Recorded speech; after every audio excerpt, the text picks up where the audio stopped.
Well known for his research with societal applications. Based on his research work and the applications of his research work, he was honored by several fellowships, especially one of the most prestigious fellowship called DAD Fellowship offered by German government. He received a DST Fast Track Research Grant, Young Scientist Award, Young Scientist Award by Manamani Sundara University, Senior Research Fellowship by CSIR India, an Alumni Achiever Award by Sri Parvakalyani College, and Achiever Award by Karunya University. And he passed Tamil Nadu State Eligibility Test, and which is jointly conducted by UGC. He secured research grants through several projects. The most important project that he has got is Green Bangle project offered by the government, by the private organization in Switzerland. This deals with plantation of 30,000 palms and mangroves in Sitakundu beach to fight rising sea levels and climate change through women participation.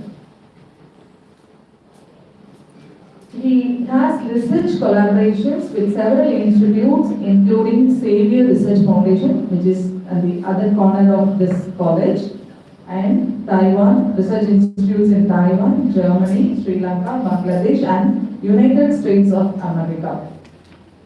His research interest spans around the synthesis of small bioactive molecules and supramolecular architectures, development of sensor molecules for anions, cations, small molecules in water, nanomaterials for water treatment, antibacterial and wound healing molecules, helicates and metal organic frameworks.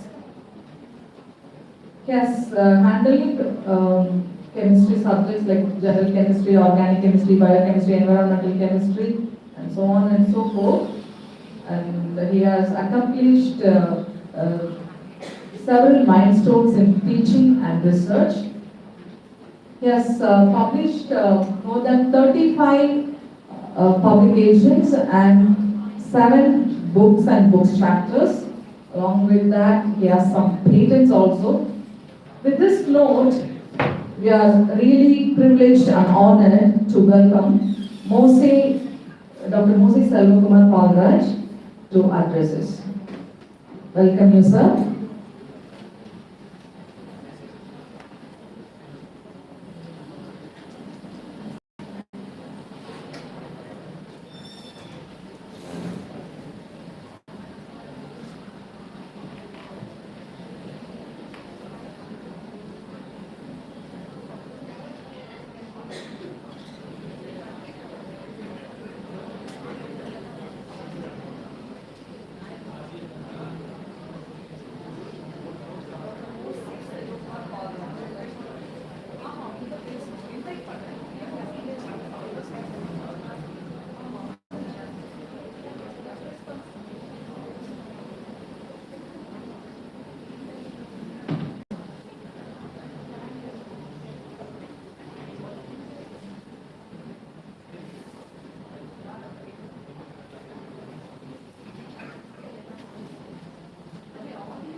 Hello? Yes, sir. Please. Can you hear me? Yes. Thank you. I was waiting for you to.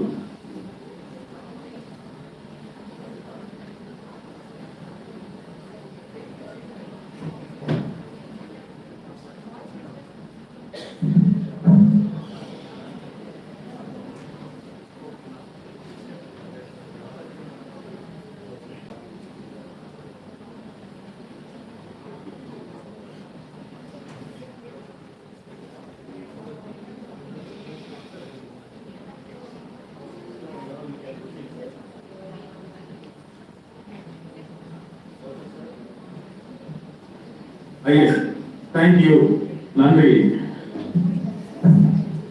Can you see my slides?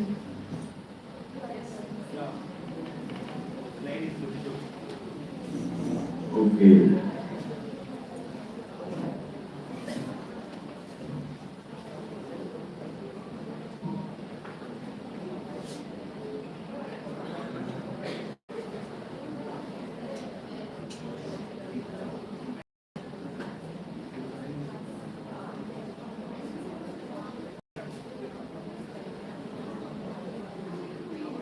Good afternoon. Here it is 12:20. Good morning to everyone. Hello, good morning. Today, I just want to share some of my learnings with Palmyra palm tree. As you have seen, the riddle from Tamil culture, Kalune Purikadu, Pul Meyadu, Anal Panaki Palkodukum. Most of you know the answer from our region. That is called Palmyra palm tree. So you don't need to water it, you don't need to give food for that. When you cut the inflorescence, you can get milk. We call it as panambal, padani or kaldal. Thank you so much, Dr. S. Murthy and the secretary and principals of Xaverian College for this opportunity. I just want to show this picture. This picture will give us the value of the Palmyra tree to everyone. See, there is a old man in Telangana. He actually saving his todi from the people those who steal the todi every day. So he just decided to put the toll on the Palmyra tree. So this, can you hear me? Yeah. Okay. Well, this shows us the wealth what we have, what we can get from this tree is more valuable. So the title of my talk is Palmyra Culture, an insight into the molecules, materials and applications of Palmyra farm for a sustainable development. Both sides you can see through Palmyra warriors. Right side we have Mr. Sangat Ganesh, who is an aeronautical engineer, who is from Kanyakumari.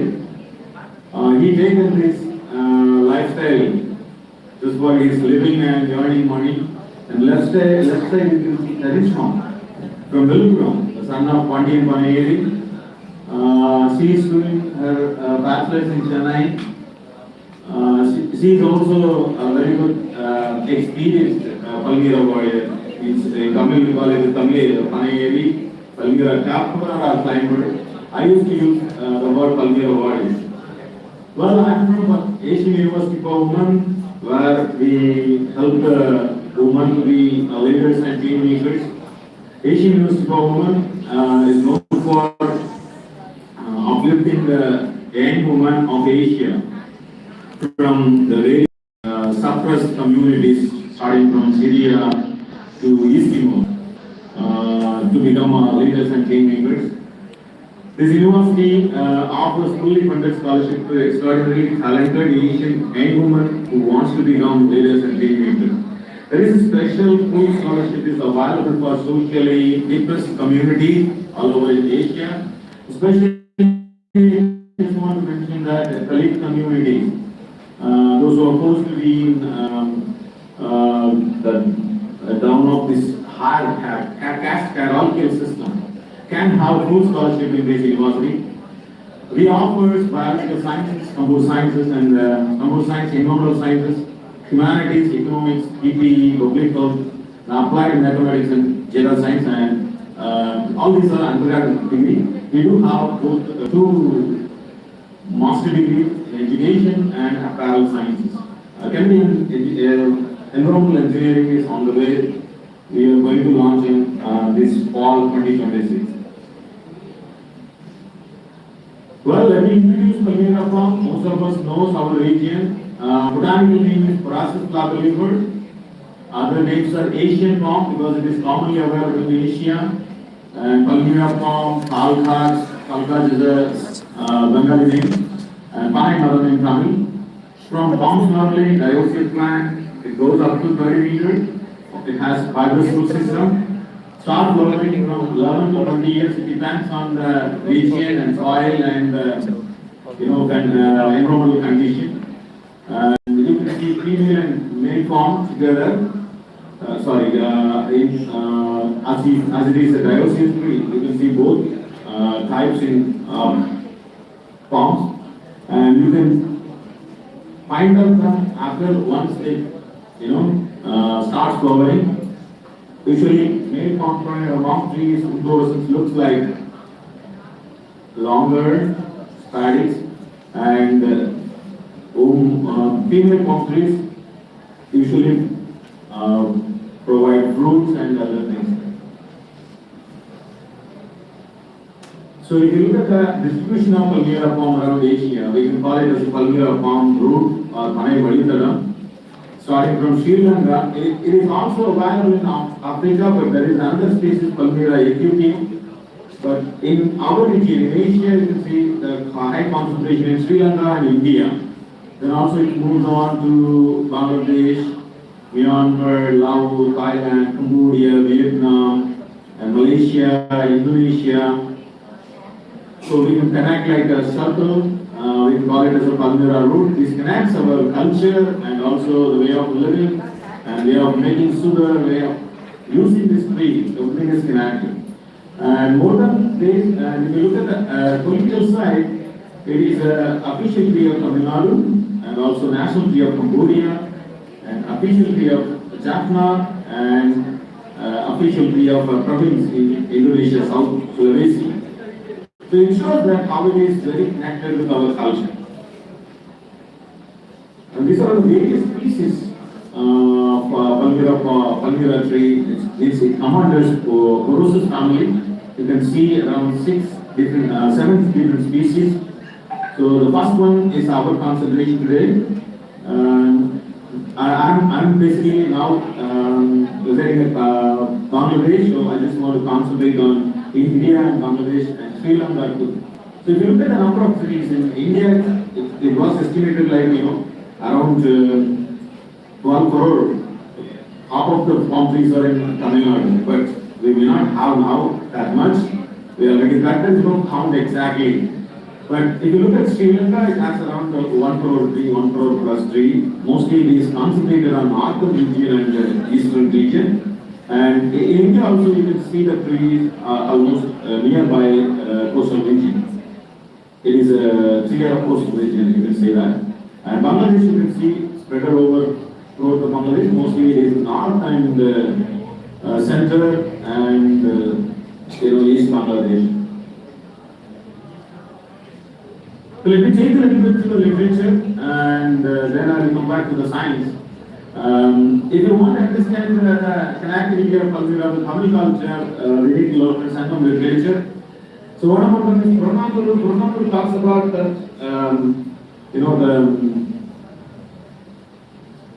strength of the Chola king army when he died.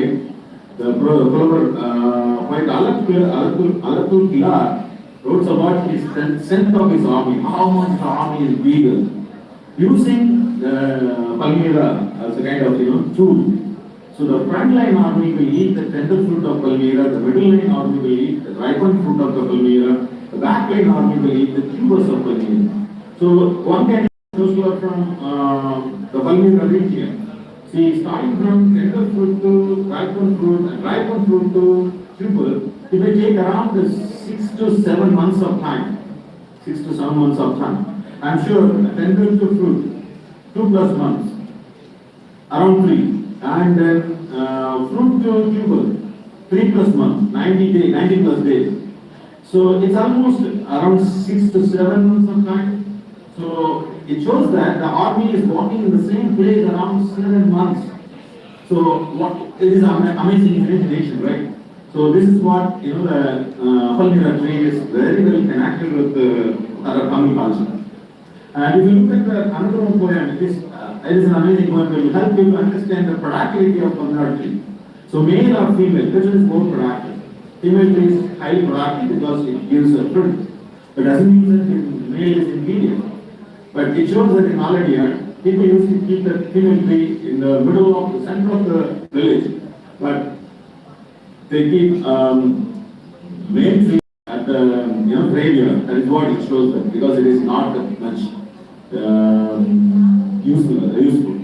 So it is just like comparison of the people, those who are giving more to the world, they will be prized and they will be at the center of the village.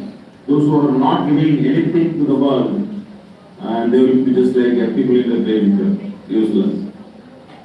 And also let me bring one more example. The famous poet and scholarly person in Bengal, Noble Thakur, also wrote a poem on Kaveri. So that shows that Kaveri is connected with their Bengal culture. He just imagined the Palmyra tree as a 1 lakh. The tree stands on 1 lakh, overshooting all the trees, flipping over the sky. So this is an amazing poem you can see in Bangladesh textbook. The kids used to learn about this. So this is what it is culturally connected. And if you look at the economic side, and I just want to bring two important figures in our region. One is our Gandhiji, the other one Mr. Prabharan, who is the fighter of freedom in Sri Lanka. Both of them highlighted about this tree. Gandhiji told Palmyra is the antidote to the bone.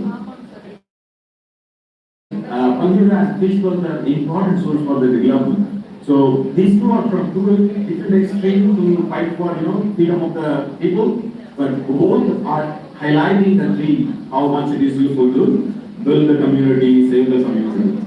So in Tamil we call Palmyra tree as Pancham Putti. So I do have some concept called Palmyra culture. Palmyra culture, agriculture using water and soil and light and seeds. We create whatever we want to have as a living thing. We need food and text, dress and other materials. We can produce them using agriculture. Similarly, one can live using Palmyra trees by cultivating and utilizing the Palmyra tree for self-reliance and sustainable development, and we call this Palmyra culture. In Tamil we can call it as Panayam. So cultivation is one part, another part is utilization. So which can lead to a self-reliant lifestyle, and also it will help us to achieve sustainability and promote biodiversity, maintain biodiversity in the ecosystem, and it will improve the livelihood of the rural people, promote social, economic and environmental sustainability. So if you look at the present status of sugar, alcohol, plastic consumption today, we can understand the Palmyra tree is used. So according to Food and Agriculture Organization, 30 liters per person we are consuming. Annual alcohol consumption around 5.8 liters. Plastic usage is around 65 kg. All of these three products you can get from Palmyra. You can get sugar, you can get alcohol, you can get the alternative for the synthetic plastic, fibers, steel, leaf fiber, stalk fiber, and also the current and other fiber from the sheath of the leaf. So there are multiple fibers you can get from Palmyra. They can replace that plastic. So this picture will give you overall idea about how Palmyra is useful in various ways. Starting from the root to shoot. You can see all the parts of the Palmyra is used. So it is a multi-purpose tree, and you can get jaggery, you can get embryo, you can get iris apple, that call it as number, and leaf. Leaf also a good one for younger tackles eat the young leaves, and chodi and inflorescence gives chodi as well as sap, we call it as padani, and also triple. This is one of the important products we get from Palmyra. So this picture will give you, whole idea of Palmyra can be used in various dimensions. So this one picture we can talk about 1 hour. I'll say just show you every pot can produce something. From that you can derive a lot of things. We call it as a value-added product from each part of the tree. There is a There was a book, Taro Vilasi, in Sri Lanka, Sri Lankan Tamil book. It only talks about the uses of Palmyra tree, 801 uses of the Palmyra tree. So today we have multiple uses, and science and technology help us to explore a lot from this tree. And this is the life cycle of Palmyra tree, starting from the fruits, germinate, and it will go down for 3 months. It will become tuber, then the first leaf comes out, then it will become an embryo tree, then a mature tree. Then for 11 to 12 years, 20 years, based on the inflorescence, you can classify them as male and female tree. The cycle goes on. If you look at the both pictures on the left hand and right hand side, you can understand that this is highly tolerant tree. Any condition can survive, even in water, on the rock, without soil. So these two pictures I have taken from Karen. Well, if you look at the chemistry a little bit, this is one of the important processes we harvest, sap, jodi, nira. There are 3 methods people use it. By controlling the pH or controlling the temperature, we can control the fermentation. So when Palmyra values goes up and choose the end inflorescence, male or female, they just press them in the beginning, we call it the process, press for a few days, then they will just cut sharply, they will cut the sharp cut and help them to get the proper collection of sap or jodi and near. In which condition you will get? In which condition you will get padani? In which condition you will get jodi? So if you put calcium, it's a chunambu, calcium hydroxide inside, so the pH will go into the basic mode around 10. So in basic pH, microbes won't grow, so they will not allow the sap into fermentation, so it won't become protein. So when you use calcium hydroxide, it will be maintained as a sap, means padanir, sugar. Sugar will stay as sugar. So if you don't use that calcium hydroxide, means the pH is normal. In the normal pH condition, to undergo cooling, within 12 to 18 hours, you will get good amount of alcohol, 2 to 4%. People estimated. So this is an amazing process, within 12 to 18 hours, the tree can produce alcohol. So if you want to produce alcohol by fermentation in industry, it will take around 7 to 15 days, sometimes 30 days for 2-second filtration. So this is a kind of biochemical industry. And if you control the temperature, you put ice pack around the pot, and temperature goes down around this 10, 15, less than 12 degrees, 10 degrees. So it will also not undergo fermentation, so you can get the nira, we call it as the same padanir, but without calcium hydroxide. This calcium hydroxide addition in padanir or sap, we call it as biomineralization. This is a way we can increase the calcium in our body if you take, but too much of calcium also dangerous to health. So this is something best way for increasing calcium in terms of adding calcium hydroxide in sap when you take padanir or carpeti. It will be very helpful. Look at that, if you are not cutting the inflorescence, it will become nungu, ice apple.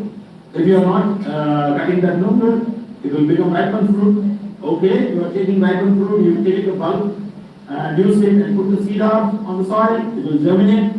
So if you cut it, you will get a hastonium embryo. We call it as town. It's very popular, you can get it in the Tengasi Kuthalam Road, around the place called Matalambai. All the season they bring this tuber and nungu and what do you call hastoria. They call it as town. Okay, you are not cutting that germinated seed, you allow them to sprout and go for a tuber. Finally, it collect as a tuber. These are the various processes, various food products you can get from the inflorescence. So I just want to introduce some molecules which is very commonly available, very helpful for our health, from cheddar, Palmyra fruit as well as ripened Palmyra fruit. Both of them, if you collect together, these vitamins and sugar molecules you can get vitamin A, B1, B2, B3, B6, C, B3 and vitamin K and maltose, sucrose, starch and pectin and so many other molecules also you can see. So I just want to compare the food, the value of apple and palmyra fruit. You can call palmyra fruit is the apple of Asia by seeing the data of comparison of these chemicals. So the calorific value wise it's better than apple, 100 gram apple yield, 100 gram palmyra fruit yield gives you around 100 gram, 100 calories, and carbohydrate is higher, fiber is almost same, and fat is less, and protein is good, better than apple, and vitamin C better, vitamin A better, and vitamin B6 trace amount, potassium you have more, and then magnesium, phosphorus, and calcium. You have best nutritional value when you compare with apple. Okay, why do we need to talk about palmyra palm for sustainable development? Okay, sugar is one of the essential things. Every country concentrates on sugar production. If you are not able to produce enough, you have to import it. So, which is the best method to produce sugar? You look at this picture, it will give you some idea about how we can extract sugar from various plants. Beetroot and sugarcane, full extraction. 4,000 kg per acre you can get it from sugarcane. But sugar palm, semi-extraction, the tree will be destroyed. Nipa palm, very seasonal and only a mangrove area you can get it. Coconut palm, it's good, but maintenance is difficult and you have to maintain it. Not much difficult, you have to maintain it, you have to water it every time. Pickle palm also provides maintenance, water. And if you look at the palmyra palm you don't need to maintain much, you don't need to water it, but it will use sugar very effectively, better than cane sugar. 1 acre. If you cultivate sugar cane and palmyra palm will be giving you 2 times more than sugar cane fraction. And also it's more sustainable because you won't use more pesticide or you won't use fertilizer, you won't use even water. Only harvesting method is difficult. But if you have mechanized the process or if you bring the technology, it's easier. So this is why palmyra palm sugar fraction is more sustainable than others. And if you compare the other products like jaggery, juice, ripened fruit, everywhere palmyra palm is doing better than other palm trees like date palms. So it's also if you look at the energy fraction, it's also providing 3 opportunities. One is bioethanol, biomass, and advanced carbon materials. These are the 3 methods you can harvest energy. And bioethanol is from an alcohol production from the toddy, or even if you are fermenting the fruit, from that also you can produce alcohol. And the second one is from aspens, shells, and dry forms. You can make biomass briquettes. They are all very useful and produce huge amount of calories. And in our villages, you know that the palmyra leaf, wolite, and the stalk, matai, and other parts are very useful in burning as a firewood also. And apart from that, carbon materials which can be derived from the cap of the fruit and the seed cells, that can be converted into activated carbon and also carbon nanomaterials which can be used as electrode in batteries and supercapacitors. And it is a source for activated carbon which can remove methylene group dyes, and it can be used in water filtration, and it can use camphor red dyes, and also it can take the cadmium ions, activated carbons, and it can sense cadmium and iron 2+ ions, the palmyra fruit. And it is also a potential key tool for enhancing carbon stock and forestry diversity in a dry zone tropical landscape. These are all from the literature I have collected. And if summing up, palmyra tree is a life-saving tree. I will explain you why it is a life-saving tree later. And it produces air, oxygen, and water conservation, and it's a base for physical work, provides food, medicine, shelter, clothing, energy, and in education, it helps us to transfer our intellectual knowledge in palm-based manuscript. Panay Golai used as a manuscript in the long back, and it is useful in making sports and games. There are sports and games based on palmyra too. aesthetic nature, it is a place for craftworks, and it also helps to build the biodiversity in the ecosystem, part of green economy and green entrepreneurship, and it is also acting like a god for spiritual enlightenment. So we call people, those who are tapping climbing on the Palmyra tree and tapping Cody or sap, the Palmyra tappers, climbers. I used to call them boys because it's not the easiest job to climb on this Palmyra tree. You need the strength and endurance, and also standing inside the stalk and cutting the, handling the Palmyra inflorescence and collecting the sap or toddy and bringing them 15 or 20 liters, bringing them down. It's not an easy job. You need to have a lot of energy, and you need to be like a warrior. And they use a lot of tools. They make some of the tools by themselves. So we can call them as a engineer, warrior, chemist, because they control the biochemistry reaction by controlling the pH. They also like a physicist because they can collect the sap and they heat them and they make it as a panam pani or jaggery or sugar powder or sugar crystal. So they are like a biotechnologist. So you can check their body strength and the endurance. So these are the skill set of Palmyra tappers. So we call them as Palmyra warriors. So by the way, we can understand that Palmyra can be used tree for sustainable development. It can be helpful to develop the environmental aspect as well as economic aspect as well as social aspect. So it can be useful to achieving the UN Sustainable Development Goals 1 to 17. Most of the goals can be achieved. So I said it is a life-saving tree. Why it is? So as you know, when there is a cyclone, even all the trees are falling down. Mostly Palmyra tree is stronger and not falling down. Why it is? There is a life lesson to learn. Why it is? Why Palmyra tree is not falling down? Many of us may think that the roots goes down deeper. Is it the reason why the roots very well connected with the soil? Why coconut trees the roots are not very well connected, not very well spread in the eight direction around Palmyra? Why? The reason is Palmyra tree we never feed water, we never feed fertilizer. So the tree roots has to find out their food. So they are uncared. So what they do is they will just try to spread around. They will go as far as possible, maybe 15 feet, 20 feet, 30 feet.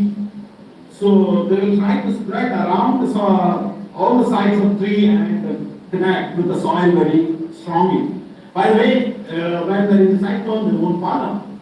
But in coconut tree, we can, right? We know in our culture we call three types of friendship: banana friendship, coconut friendship, and Palmyra friendship. Palmyra friendship is stronger. Why? Banana friendship, you need to feed them everyday chocolate, food. You have to care them every day, and only they will help us as a banana tree once in a while, at the end. But coconut tree, you have to treat them every week you have to treat them. Then only they will help us.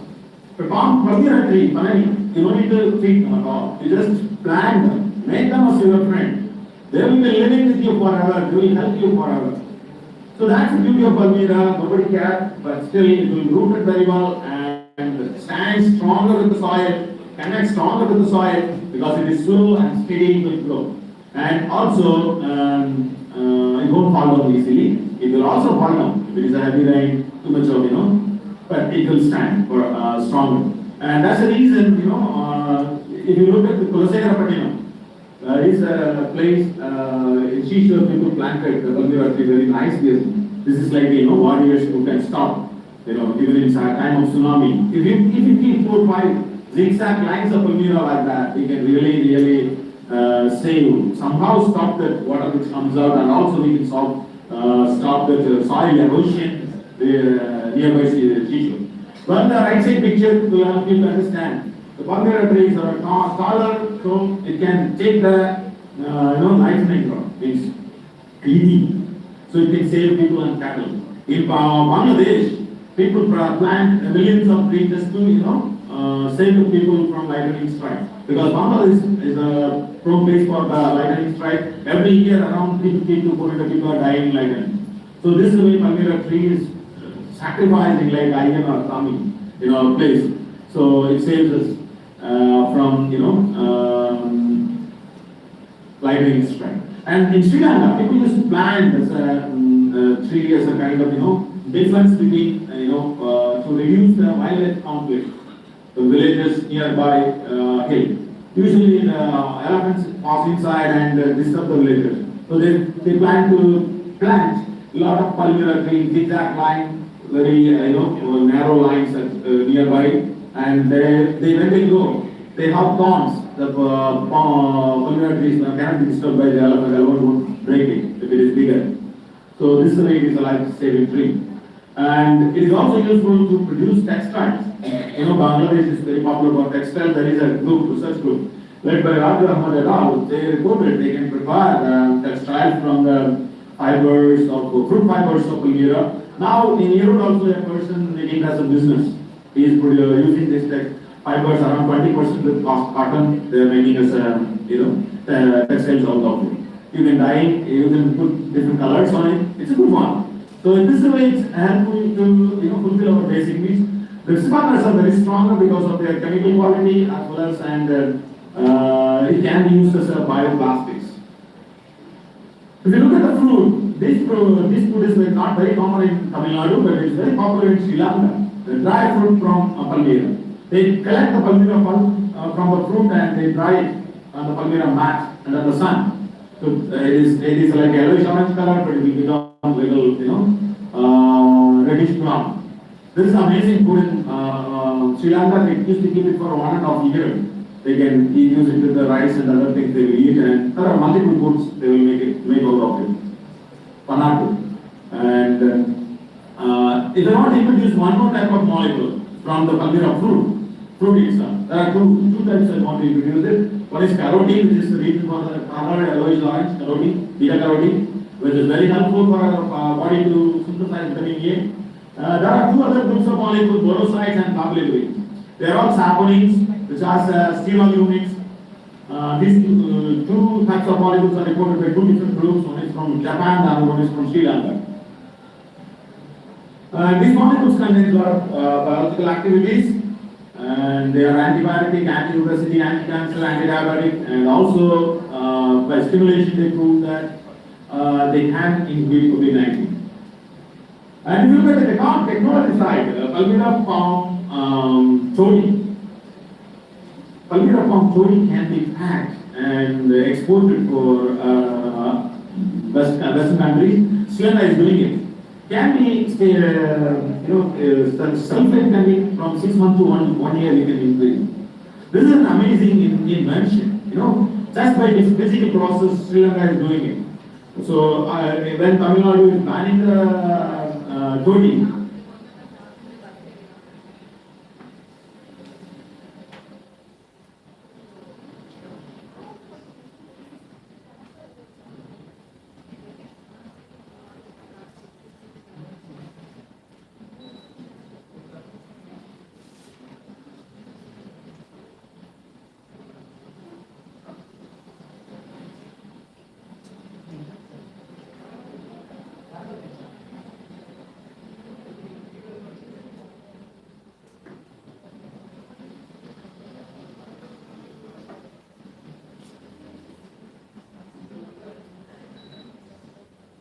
toluene is a very good product to be creating a lot of value-added products.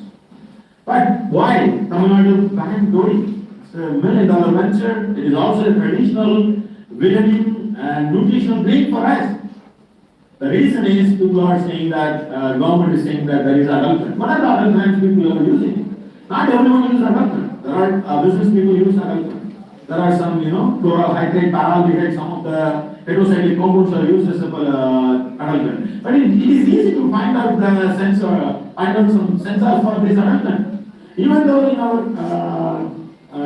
tea people are adulterating some diamines, which is very harmful.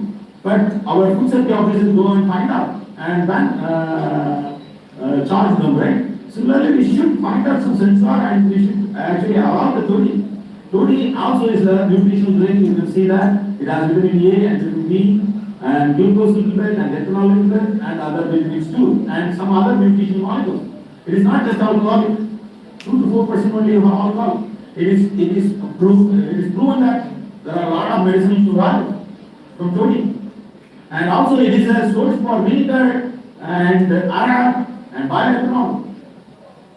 I don't know, we need to really convince the government and get back to it. And this is a content of sap and todi. So if you look at the alcoholic level, it is only 2 to 4%.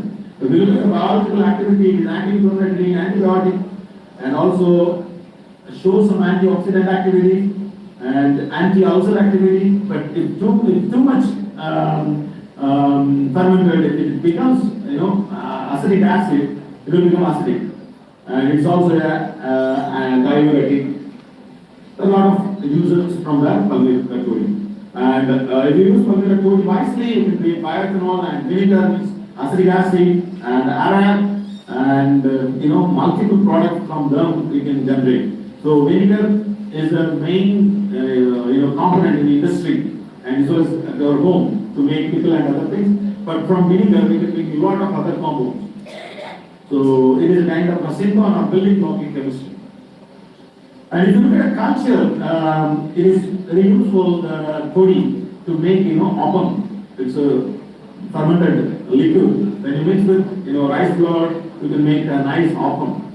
But we cannot make it down because the government is banned that. That's it. So these are some of the biological values of medicinal values of tender fruit and as well as ripened fruit. And this is a way people make sap out of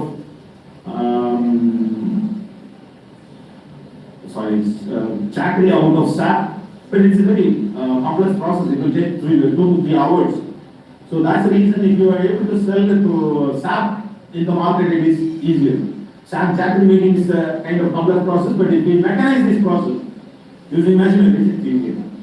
And a lot of edible products you can make out of this sugar.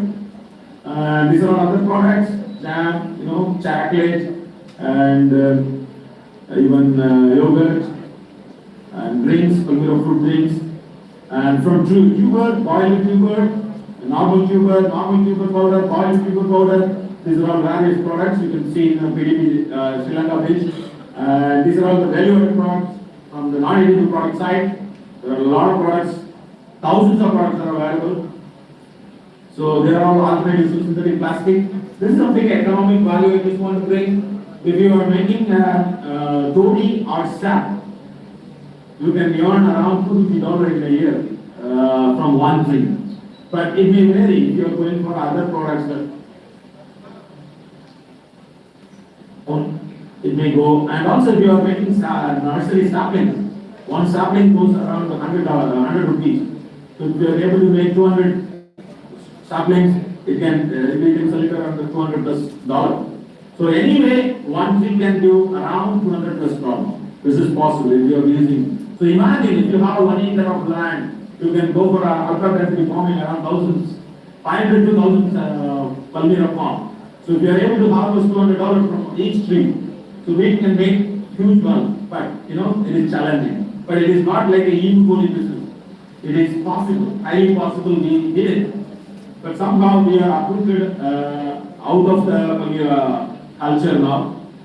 Well, if you look at the sugar industry, in 2020 it was 1.7 billion. Now, 2027 it's going to be around 2 billion. So, palmyra sugar can be one of the pioneer sugar, which is has less glycemic index, around 70 to 80%, which is also known for calcium and iron and other nutrition. So it's a very helpful industry in terms of todi, in terms of sugar. And out of that, there are a lot of value-added products also you can make out of palmyra fiber, textiles, cottons, bags, and from the wood you can make a lot of good products. And also from todi, as I mentioned, a lot of things you can make. The government of Tamil Nadu in 1990s itself backed the Padani. And let me share quickly, within 15 minutes, what my group has said, we considered from plantation to prosperity. Starting from plantation, we did it around 30,000 from India. We are almost concentrated on 15 plus thousand trees in my villages. And in Bangladesh also I have a project called Green project. We planted 15,000 plus of palm saplings here and there. We also identified that young palmyra trees are supporting the growth of other trees. When you plant saplings in between young palm trees, they are growing well, you don't need to water them. Because of the hybrid root system of palmyra, they are getting their nourishing from the palmyra tree. It is called as individualism and symbiosis and trash to pressure. There are a lot of products can be made as a value-added products, starting from the shell, the seashell, and the wood and the fibers, and we call it as panade. So a lot of things, salt, matai, everything can be used in value-added product. As I can show you these two products. These two products are from Sri Lanka. Mumbai, Mr. Suresh, who made it. And nanotechnology side, the various parts of palmyra palm can be used to produce the nanomaterials. My student Sherry Foundation work, creating nanoparticles, and also Regan made nanoparticles out of the sugar nanoparticle, which is showing enhanced antibacterial activity. And Dr. Marisal created a moon field material. We worked together to make with Dr. Inashimoto in Service College. I think Father Inashimoto, we and Dr. Ranjit Singh, we created this wallet punchu. We know that it is antibiotic one because our climbers use them to heal when they get caught by the current. So we use it to prove that it can heal the wounds very faster. And also we wrote a review article which shows that various applications of various parts of palmyra palm can have biological applications. And we also shown that fruit extract can show that sensing activities for high fructose and cadmium to ion. My students Dr. Chitta and Tamsulgan worked in this project. It gives pre-fluorescence. That is one of the important observations. And also as a student Christine Thermometer from Jaffna, she had to make a soap and liquid soap and facial cream with the help of Palmyra Development Board Sri Lanka for a CNTC project. It's an amazing work, we published it. And we separated carotenoid. This is one of the important procedures. We use some technologies to separate. And also we evolved APPH assay and everything. And we also have in packing the palmyra pulp into juice using the preservatives, and also we are looking for the green preservatives. And we celebrate Palmyra Fruit Festival to promote the Palmyra fruit products. And the student Sweetie made a gel out of it, and also she proved that Palmyra fruit can be used as a good source for calcium properties. And I'm going faster. It's a fluorescent gel. And we also know in Chittagong, Palmyra fruit market is very popular in September. August, September, we can see that big market. So we are very successful to extract sugar from Palmyra fruit. Without climbing to the tree, collect the fruit and you can see, you can use some organic solvents, we can separate it. This is one of the process we are doing it now. We found out, and also we are making eco-friendly periodic table games out of this. This is one of the methods I use in my classroom. And recently one of the students from East Timor, she found out that Palmyra palm is very helpful to reduce the soil erosion, and also it helps the livelihood in the coastal region. And because of the loss of Palmyra palm, and the coastal region getting eroded faster. She proved it. And we are working on bioenzymes from Palmyra fruit juice. And we are also working on Palmyra crafts with coloring them in a natural dyes. And we also found out the nutritional values out of the kaun, it's a Astoria powder. And we recently published an article on the cosmetic activities, dermatological applications of Palmyra palm. And we planted thousands, 4,000 of Palmyra palm in our campus to save people from lightning rod, and also its act as a windbreak. And we have nursery we developed using our students. And the Spring Valley project is a project that helps to plant Palmyra palm and sugatic palm and mangroves around the seashore to make a resilient seashore. This is one of the projects we are doing it. So they can also learn nice life lessons from Palmyra palm. They can live like Palmyra, stronger, longer, and it is known for vertical growth, strong and flexible. Lot of stories we can learn. And finally, just want to complete the lecture. This is one of the problems. The client birds sometimes, dying.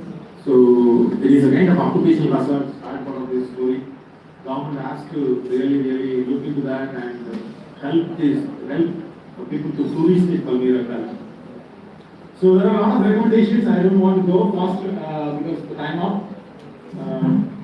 I'll finish here, but I just want to request government to lift the ban on 2D and also set up sugar production industry and body production, processing and packaging industries, alcohol, vinegar production industries. This will help us to improve our economy. And that's all. This is the way we can build sustainability using Palmyra palm. So I can stop here. If there is any questions, I can take. I also request people to plant Palmyra palm in your campuses. Thank you. Thank you so much.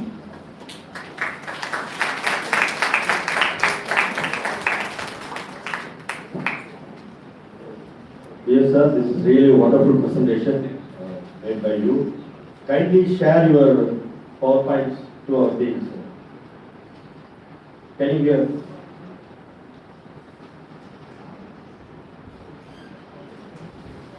Dr. Mose, can you hear me? Yes. Thank you. Kindly share your PowerPoint to our teams, sir. We were really impressed by your presentation. Also, we get to know a lot about the Palmyra tree. Though it is in our soil, the Palmyra tree doesn't look that much beautiful. Even we could not stand under the shadow of Palmyra tree. But the tree yields this much valuable products. Really, we admire. We thank God for giving this wonderful tree in our soil. Nowadays, people are going for a drive for planting this Palmyra tree in our areas. Is there any questions from the audience?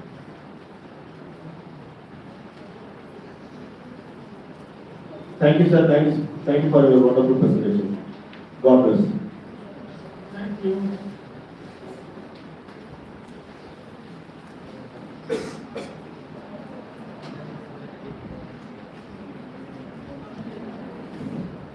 Thank you, sir, for sharing your valuable knowledge. It is now my pleasure to introduce the chair for our next section, Dr. A. Gerard Anthony, Assistant Professor, St. Xavier College. Please join me in welcoming Dr. A. Gerard Anthony to the stage. Sir, the stage is yours.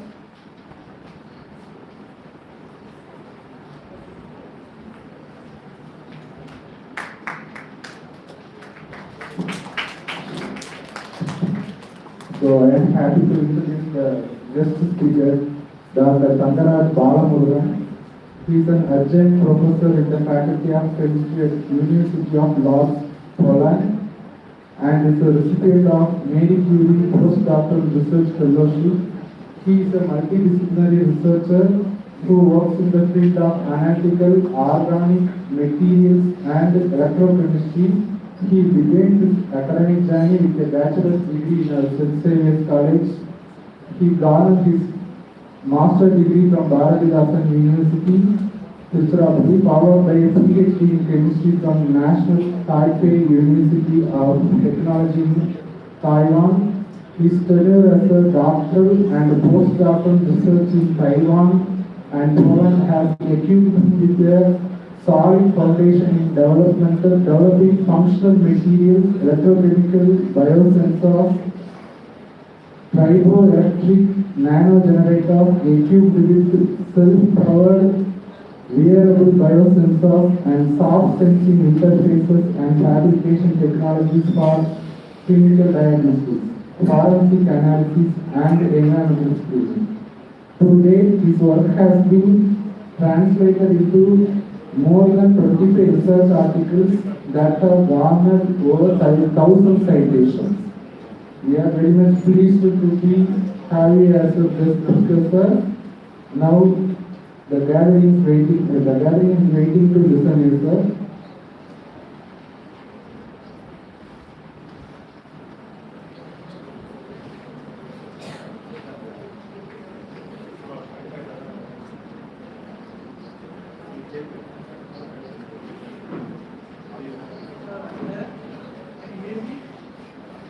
Yeah. Okay. Can you hear me? Okay, thank you.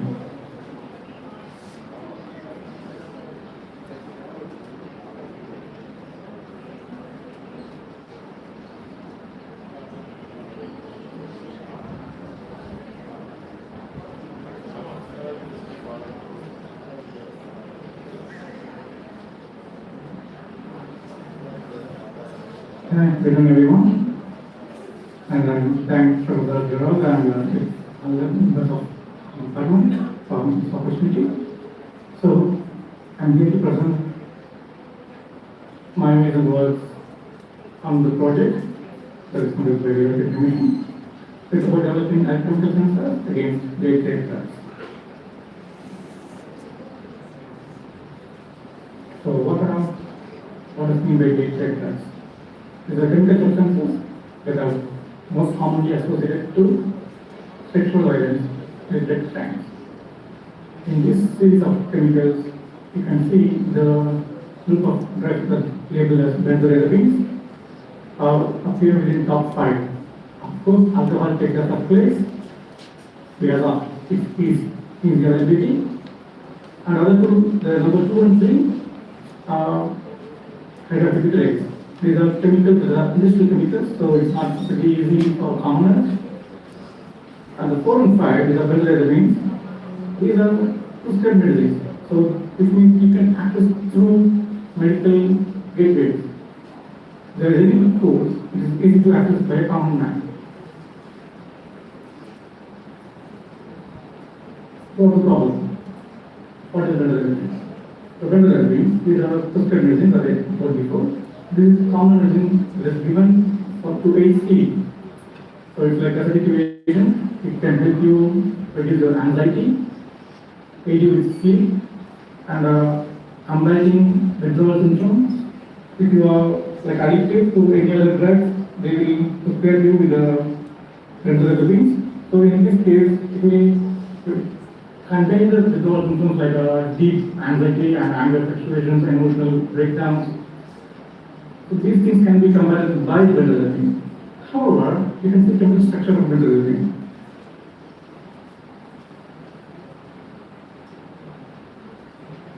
So here, in chemical structure, you can see the 4 alkyl substituents. This can be easily substituted. So as a chemist, you all know, if you change the substrate, a substitution like amine into nitro, into hydroxyl, it significantly changes the unique property of the molecule. So if a drug is certified by the commercial agencies and the regulatory agencies, and you buy the drug and change any one of this group, it seriously changes the chemical composition and its biological activity. So in this case, there is high chance of overdose. The drug is prescribed for TNT, and you change any one of these functional groups, the same TNT will become fatal. So this high untested potency of the design drugs. So these substitutions make this that have the doesn't have much substitution units and a very active amine unit. So this will make it much easier for substitution. So these are suddenly there is electron rich position out thanks to this amino group on the pair position. This group can be easily substituted. And same way with amine and also sections of the amines. So these areas are very highly substitution friendly, and These are two things also friendly to substitution, all thanks to the hydrogen bonding with the nitrogen groups. So whenever you substitute something else than the approved drug, this becomes dangerous, problematic. So what are sensors and why is self-repeat sensor? Sensor, like a very common description, it has 5 sensory feeling. So when you touch someone, this is like they are sensing the pressure. So this is very, in chemical terms, a sensor used to translate one chemical into a readable signal. So your target, whatever the chemical you want to analyze, it will go reaction with another chemical or other medium. When the reaction happens, it will give us a product, that will have either color or current, change in current or change in color. There are multiple sensors that are possible, like mass spectroscopy, UV visible, and other visual chemistry. But colorimetric and electrochemical are the most common and cheap, because if you want to screen a big number, you need a cost. So if you go for mass spectrometry, chromatography, there are big instruments and definitely costly. So for 1 instrument, we use about half a liter of solvent. So that's pretty hectic, and that's not sustainable. But colorimetric and electrical sensors, usually the amount of solvent can be 1 hour, 2 hours. It's pretty good. It is soft when you see the half a liter or 1 liter, and the use for HPLC. When this colorimetric and electrochemical sensor, why we have to go for electrochemical sensor? The reasons are pretty simple. Half of the species are not good in distinction colors. Of course, if you ask me, I know only Butterfly, Agrogia, Covial, that's how our species work, half of our species work. Anything other than Agrogia, it's pretty hard for me. So if I don't want to judge you for your drug test based on the color, I beg you, pray your God, that it's hard for me to say what is the color without any device that is saying this is the exact color. And the problem number 2, these date-based drugs are mostly given to the victim through fighting in the drugs, fighting the drinks. And most of the drinks are colored.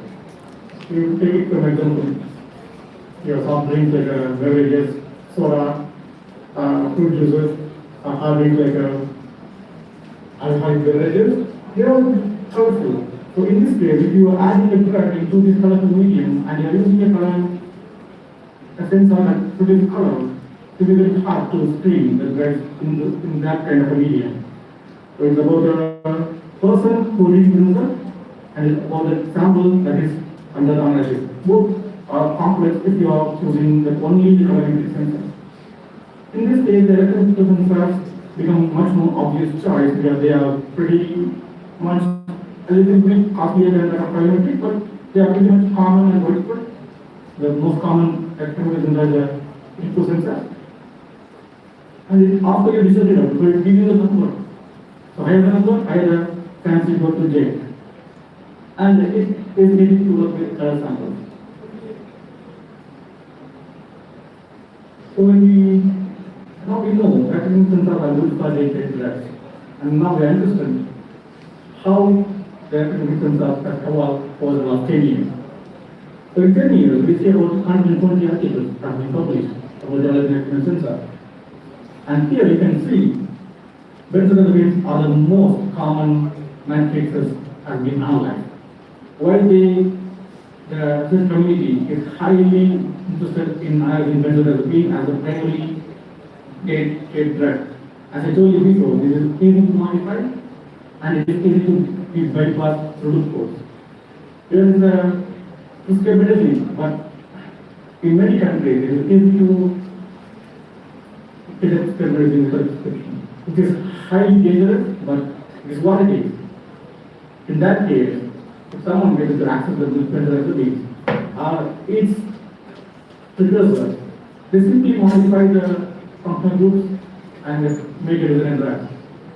And when the forensic studies have been performed, benzodiazepines are the most common type of drug,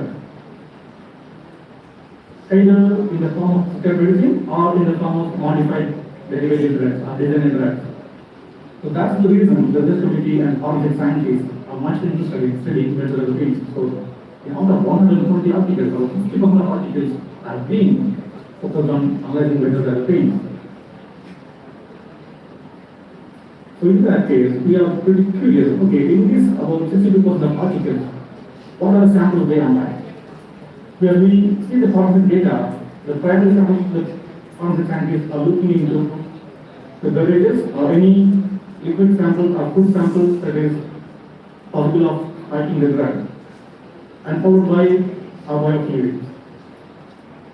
So like urine or blood or serum, so these are the biofluids. Biofluids is about metabolic. The problem and the key issue why the criminals choose benzodiazepine, it has very long, short lifetime. So if you are consuming benzodiazepine, within 5 to 12 hours, it will go down completely.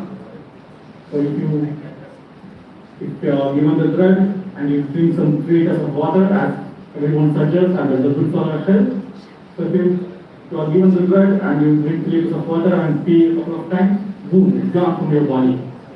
You don't know what happened to you. So in that case, biofluids, it can be where you can't see the metabolites in the body. Within 18 hours, even the metabolite goes out. So the drug is not formed, the metabolite is not formed within 18 hours. So it's given to you and you sleep overnight, you wake up, it's gone, completely gone. So it's very, very hard to find and trace in your biofluids. Of course, it's possible, but it's tricky. It takes time and skill and money. And people are not always ready to do that.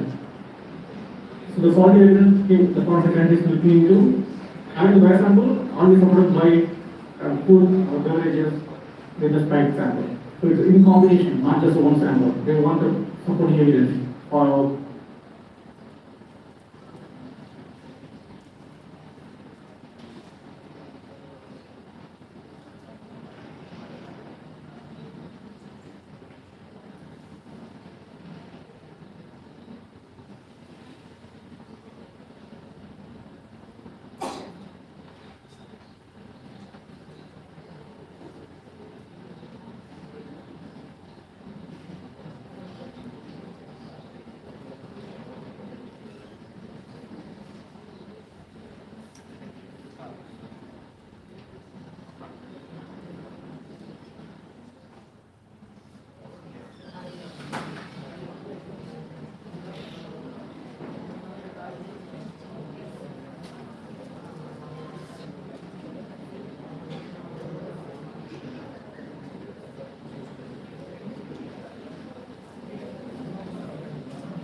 specific position. If the alcohol or bromo or hydroxide, in that case, you are only left with the benzodiazepine, the diazepine groups. So these diazepine groups, the immune active. All the acid conjugation and active amine, it can be easily reduced and hydrolyzed. So in this case, you use the R2 reduction of the imine to amine as a signaling molecule. So this chemical reaction can be traced by the chemical system. So the change in concentration will induce change in current, and you monitor the change in current to trace the how much drug has been spiked into the device.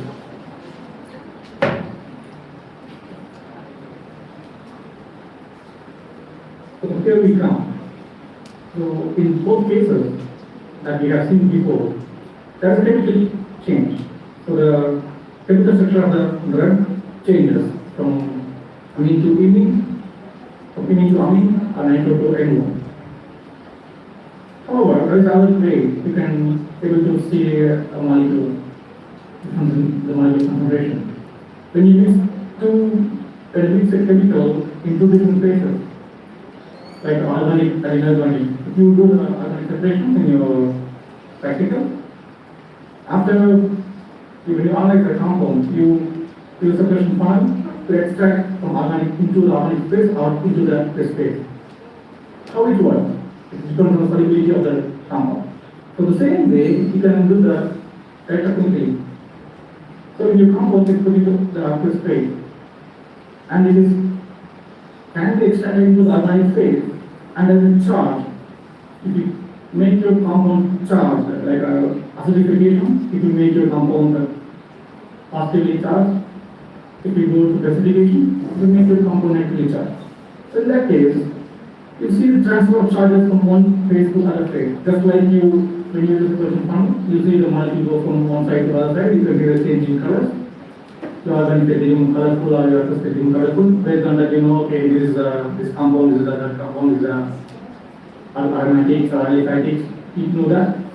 So similarly, if you make your molecule charge, you can decide how much charge go from one phase to other phase. By measuring how much charge goes from aqueous to organic, you know how much molecule goes from aqueous to organic, which means by measuring the current, the charge transfer from aqueous to organic or organic to aqueous, you can measure the concentration of the molecule that is charged. As we have seen before, the benzodiazepine has a chemical structure with the amine groups. All these amine groups can be charged. Because if you acidify amine, it becomes ammonium salt. The ammonium salts are positively charged, and you can see the transfer of the ammonium salts from one phase to another phase. So we use this principle of charge transfer across the interface, across aqueous to organic phases. So how to build such interface? So here, the blank water or blank organic solvents, they are not conductive. So you need to improve the conductivity. So you use the electrolyte. For aqueous, it's a highly soluble aqueous ionic salt. So simple NaCl or HCl, it does the job. It makes the aqueous phase more ionic or conductivity. But in organic phase, we need a pretty complex system because you want to make sure the organic salt is not coming into the aqueous phase. So if you use a simple sodium acetate, it will be soluble in aqueous. So you use a complete salt, which is aromatic salts. So here we use ammonium borate salt. So in this ammonium borate salt, you can see a bunch of aromatic units which are highly hydrophobic. So it is only soluble in organic salt. So this organic salt will be enriched in the organic medium. It can be hydrogen, it can be benzene, toluene, DCE, like ethane. So we build such system and check how a drug performs at a different pH. So as I told you before, our dependency is highly dependent on the charge. So if the drug is charged, it is pH 2, the amines are fully charged. In that case, you can see a good amount of signals. So these signals are corresponding to the transfer of these amines. So this is a phosphate cation, this is a dication. So the drug has two nitrogen units. So this is the drug. So the drug has the benzodiazepine as well as the hexagonal diamine group, cyclohexyl diamine group. When you acidify the amine to below pH 3, you can see dications. So these dications are resonance stabilized, which means they are highly stable. The monocations are non-resonance stable, but the dications are the monocation is more stabilized. Dications are unconjugated, which is the diethylamine. So diethylamine is unconjugated, but the monocation is highly conjugated, which is highly easy to form. Because since, as we know, molecule prefers stability as all humans prefer. So the monocations are more stable. Dications are stable, but it takes a bit more effort, so it takes a lower pH, like a pH below 3. Around 2 is highly dicatonic. You can see the molecular function diagram. So based on the pH, we have analyzed the pH here and then see the composition diagram between aqueous and organic phases. And the experimental rate parameters are in line with each other based on the pH. And we see the molecular partition between the positive and the neutral as well as dication across the pH range. So now we know these drugs are active. We can monitor these drugs from aqueous to organic phases. And then the next goal is see how these drugs perform if they are spiked in a drug. So ORCA, here in Poland, is one of the most common respirators here. Russia, Poland, and other previous ex-Soviet countries, they are pretty much in love with ORCA. So ORCA is the first sample matrices. So the only ORCA, that's a black line in the first figure. So only ORCA that doesn't, you can see no current. There is no difference in current. You can see a flat line in this area. So this means there is nothing spiked. So if you see when I have a sample that has shown a blank line like this, it means okay, there is no drug. However, when I add some amount of drug, about 10 micromolar of drug, boom, there is a big signal. However, when you see the apple juice, that's already pretty much complicated. Where ORCA is pretty much alcohol. It's about 40% alcohol and water. But in apple juice, you have tons of other chemicals. So the apple juice itself, it has a kick on its own. And it's surprisingly, ORCA able to detect the molecule at pH 2, which is pretty much usually expected. The apple juice doesn't detect pretty different. Here, we are able to see the good response current at pH 6, which is pretty not common for this drug, because this amines pKa is about 4. So it's not supposed to be accurate pH 6, but it is accurate pH 6 at apple juice, because comparison with the molecules in apple juices. So we push the ionic sites into the higher pH, it complicates it complex with the molecules in apple juice and its sugar spectrum. So we check different ways. So ORCA, apple juice, ORCA with apple juice, and we see how this drug performs with the different medium. We build a calibration plot. We measure how the current differs with the concentration and the different drugs with the different beans. And we can able to figure out, okay, this specific drug have a different tendency and different impact at different areas. This is pretty much expected because all the drinks are not having a simple composition. And this derivatives of alcohol. As I told you before, I don't want my aqueous and organic phase mixed with each other. But alcohol is a good mutual solvent. It is able to soluble in water as well as in any organic solvent that you are choosing. So when these derivatives have alcohol, that's the issue. So that plays a part in how this molecule behave. So this is really hard. Usually the alcohol is pretty hard to screen in the pharmaceutical analysis because it is highly potent, will give you easy overdoses, and alcohol when it goes out, it takes the residues of benzodiazepine. So that's the current complexity in other methods, and the same story continues here. And we analyze these results with different beverages, like the vodka, apple juice, wine, and beer. And the results are pretty good. We compare the result with the LC-MS, which is very standard analytical for forensic analysis. And there is a pretty good way of about 5% to 8% deviation from the stand compared to that of XPLC. That's these results for prototype device.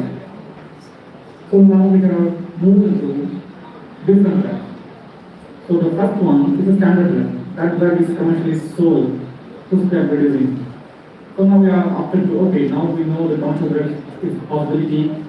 And now what will happen if you change functional groups? That's the common issue. We have all forensic system, all the testing agencies are prepared for the commercial drug. However, when you change the functional group, you change the mass of the drug. So if you see the mass spectroscopy, it's a different species. And if you see the UV, it's a different absorption. This is a completely different story. So even the criminals skip the standardized screening protocol by simply substituting a reversing substitute. That's a big issue around this video. So here you can see the folders and the colors for the common functional groups.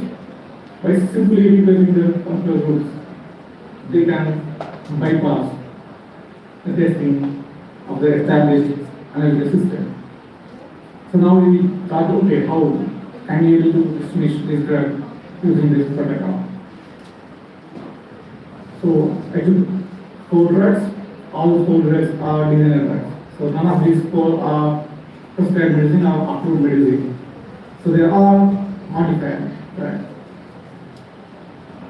So here the red line shows that of a drug, and blue line is of a drug with the standard, the internal reference. Like if you do enema, there is a TMS internal standard. So for doing the CV, we have internal standard for this system. So all these 4 drugs are active at the liquid interface. So I use the LSD method. So by reading the computation, the current goes up, but you can see a difference in potential. So based on the difference in functional groups, there is a shift in potential. So instead of LSD, if I opt for parametry, I can be more specific. I can pick the specific potential I want to analyze. So this is the potential I set, and this drug is not going to appear in that potential, and this drug is not going to appear in that potential, and this drug is not going to appear in that potential. So I can vary the different species of drugs based on the potential. So now I know, okay, these analytical tools can be used to see, okay, there is a change in this substitute, but this is the drug. This is the same as the family of drugs. I can know, like absorption of mass, I can, there's a big drastic change in the fragmentation. Here I can know, okay, this is the region or this is family of drugs, and there is a shift in potential, which means this guy modifies something in the drug. So they have studied how this pattern works. So when you modify a functional group, like this is the most hydrophobic and hydrophilic substances. So when there is a hydrophobic substances, the potential goes down, which means you need less energy to move this molecule from water to organic. Of course, there is no like water. However, when there is a drug that like water, it needs higher energy. So if you need a higher potential, higher electron supply, higher current supply to move the molecule from aqueous to organic, you have slow water, it's like a taking water. So this change in potential, can be instrumental to distinguish these drugs. So if we change something in the molecular structure, this potential will change. So this can be fingerprint. So, okay, this is same family of drugs, but this guy changed this functional group, and this function in this functional group give you about 20 millivolt change in the potential. So this data we have established. Again, we studied the different drugs at the different dosages. As we have seen before, we can integrate the consistency within 5% of deviation from the standards. And now the big question. Okay, now how you dismiss a simple change in action group with the same code? So the FC and CNC are the duplicates of AZ. So the AZ is the only difference, but FC and CNC are the derivatives. So we mix FC and CNC. So the red lines and green lines are the native peaks of FC and CNC. However, when we mix both drugs in combination, we are able to see two peaks appear simultaneously to the shoulder peaks equal each other, shoulder each other. So at 5 micromolar, there is a very low concentration. Usually your drugs have 50 micromolar to 80 micromolar. So if you are able to screen at the resolution of 5 micromolar, is good. That's pretty good to analyze. And why we have to do the combination drugs? Because these processes are designed, the resonance made, which are made in outside of the approved license factory, made by the chip vendor. So they don't purify the compounds. So no matter what is the derivative, they just mix and give it into the market. They don't care what is the combination they are selling. So in that case, there is very high chances you have bunch of drugs, bunch of derivatives, not the single compound. So whatever people call them to functionalize, they will do functionalization with that. If they get the foreign reagent as a cheap commodity in the market, they do that with the coding. If they get the nitric acid as a cheap commodity, they make the nitric acid into the agent. So it doesn't matter, and they doesn't care what are the combinations they are mixing into the substance. So in that case, if you go to the conventional method, you will see tons of peaks and tons of derivative. Here, it is simple to, you are able to see up to 5 micromolar variation, which is pretty uncommon. So what are the findings of it? So we have understood these drugs can be studied at the electrical interface, and we can able to build electrical fingerprints, how these drugs behave at different periods and how these drugs appear in different potentials, and how these drugs behave at different periods. So they have built the data, and the data is electrical fingerprints of those 5 drugs, out of which 4 are original drugs, and you can able to build electrical sensors that has a good analytical values to the standard HPLC and mass spectroscopy method. And we are able to develop this method to make 2 better results in the IEEE course. And this is our team, and this project is conducted by the European Union and the Military Leadership Program. And I thank the team in Science College for the opportunity and share this information with you. You can see more information about the project in this QR. And lastly, I'm here in Poland. I would like to share some piece of information with you about opportunities in Poland. Of course, I don't want to bother much of your time. You can see, you can grab most of the information about what are opportunities in Poland from this website. It's a government website, not a third party or promotional website. And now they have offered programs for PhD students. So if you want to do PhD in Poland, you can scan the QR, you can use this QR and see what are the opportunities. This is directly to the fellowship that is qualified for Indian citizens. So you can use the QR, go to the website and see what is the, and you can get funding for 4 years usually.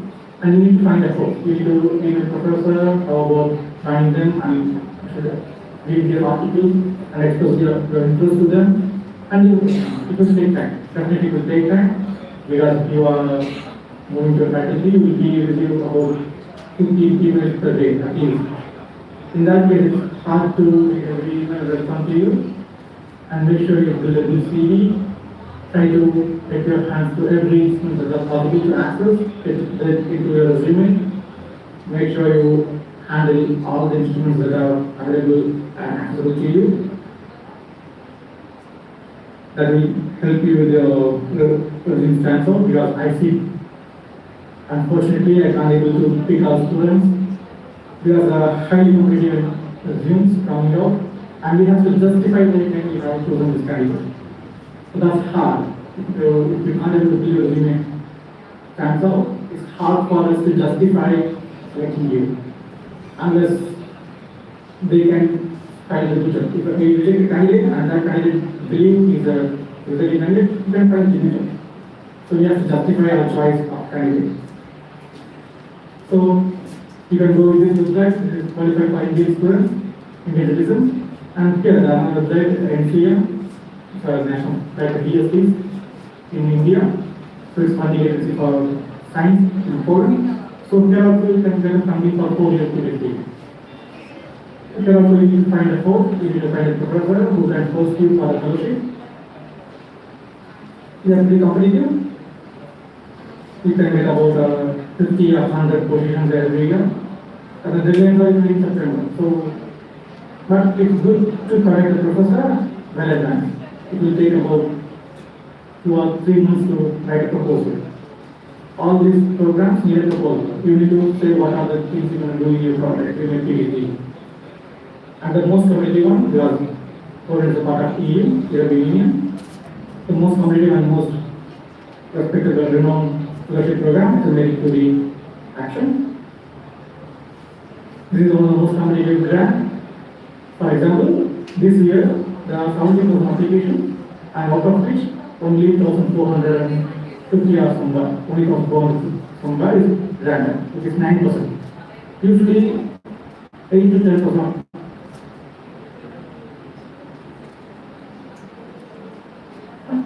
Which is 14%. And now, this year, with all the chaos happened in the world, the number of applications shoot up to 17,000. So out of 17,000, only 1,400 applications are funded. That's about just 9%. So you know how serious it is. So if you build your CV strong, try to access all the instruments that are possible and available to your reach. If there is a possibility, get any application. Number 4 or 5, any opportunities. Doesn't matter. As long as you have masters, doesn't matter. The PhD, of course, you need one application. The PhD is looking for postdoctoral application. And these agencies also fund postdoctoral grants. Then NOVA and NCM, they also fund postdoctoral grants. These links are very much for PhD, where I believe most of the students are masters and bachelor. So these are good opportunities for you.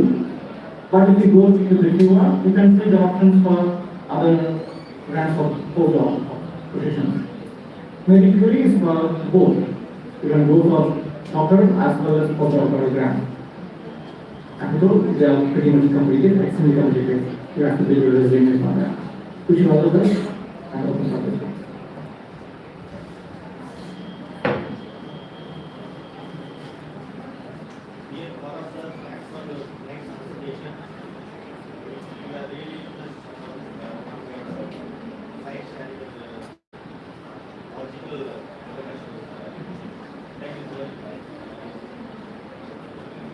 Thank you.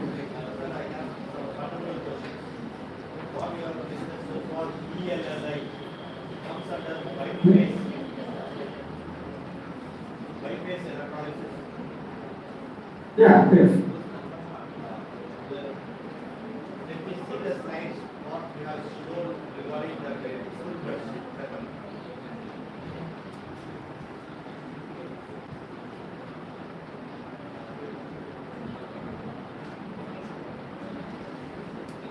This one?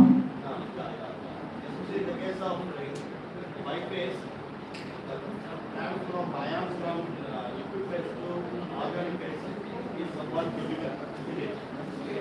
Yes. So in that case, what type of electrolyte you have selected or what type of ions you have selected to trigger this particular reaction? So in my cases, these molecules are small. They are not pretty huge. If you are having pretty huge molecules, usually like heavy metals or lipids or peptides, in that case we go for facilitated action reactions, like in the mechanism 2. Since my molecule is small, it's a simple ion transfer, and I compose my team to make sure the ions are not it's a reversible transfer and not the electrolytes are transferred to the other side. Because this salt, the osmonium and borate salt is pretty heavy, it's about molecular weight about 1000. But my molecular weight, my anions are about 400, so they are half the molecular weight. So this ionic species of the electrolyte, the harmonic electrolyte, is not going to move into the aqueous space. So whenever my target driver is going from ionic to aqueous to organic or organic to aqueous, it doesn't pull out the organic electrolyte with it. And I choose my pH at phase 2, and these organic salts is electrostatic, they are little bit binding with each other even in aqueous phase. If you make the medium pretty to 10 degrees, this salt will crystallize again. So that case, we make the chemical composition, the chemical combination of the salt as well as the concentration.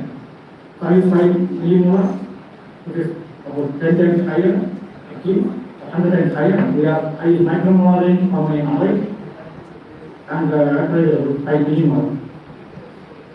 So it's a big jump in the concentration of the electrolyte as well as the target. So by making this ratio and composition, you can be able to ensure this ions are reversible transfer. Thank you, sir. Then another question is, have you tried any interferential reaction? This project is managed by the Military Leadership, and they are really restricted to what we are telling the project aims. We can do anything other than what we wrote in the project proposal. And another thing is, you have people one electrode in the aqueous phase, another electrode in the organic phase. Yes. Does it create anything in the reproduction during the analysis? Normally we have two electrodes in the same phase, but we have shown that one electrode is in the aqueous phase, another is in the organic phase. Yeah, actually here we use 4 electrode systems. In that, we use 2 counter and 2 reference. We use 1 counter and reference each for aqueous and organic. And we able to fix the electrode length. We have the standard setups, the electrode lengths are fixed. So it always at the same distance. And we have the holder that has a source fixed on the top. So it means they are always in the same distance by depth as well as by width. So we lock the electrodes at a specific place at always, which means the equilibrium interface and electrified interface at an exact constant position, and every time we repeat the experiment. That's how we reproduce the system. Thank you, sir. Thank you, share your friends with our team, sir. Thanks a lot. Sure, thank you. God bless. Thank you, thank you. Thanks for the opportunity. Thank you. Thank you, sir, for the excellent presentation. Let us take a break for lunch now. The lunch will be served in the Pope Francis Auditorium. Please reassemble by 2:30 p.m. for section 4, Here to the college church. near to the college church. If anybody not collected your food token, please collect it from the registration desk. Thank you. Please collect. Thank you.